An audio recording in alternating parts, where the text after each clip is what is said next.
Live from the Scripps Studios, this is 10 News.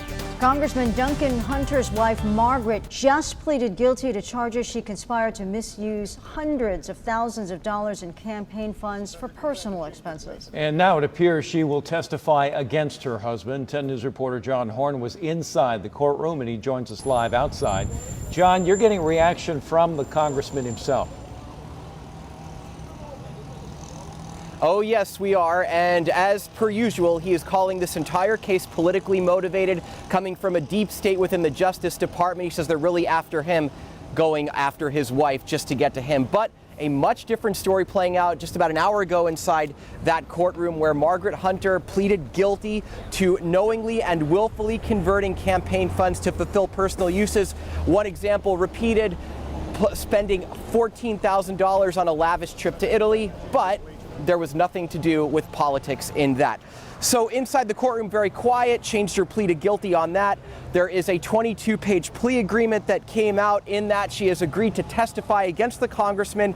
She did not speak to reporters after, but her lawyer, Tom McNamara, did come out and issue a brief statement on her behalf. Why don't you go ahead and listen to that right now? Earlier this morning, I entered a guilty plea before the United States District Court. In doing so, I have fully accepted responsibility for my conduct. I am deeply remorseful, and I apologize. Now, Margaret Hunter faces up to 5 years in prison and a $250,000 fine.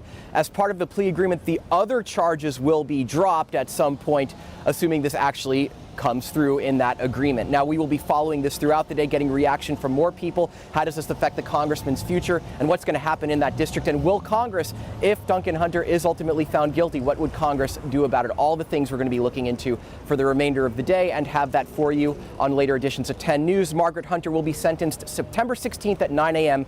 right back here in downtown. For now, live outside the federal court, John Horn, 10 News. Thank you, John. You raised questions we may want to start touching on right now.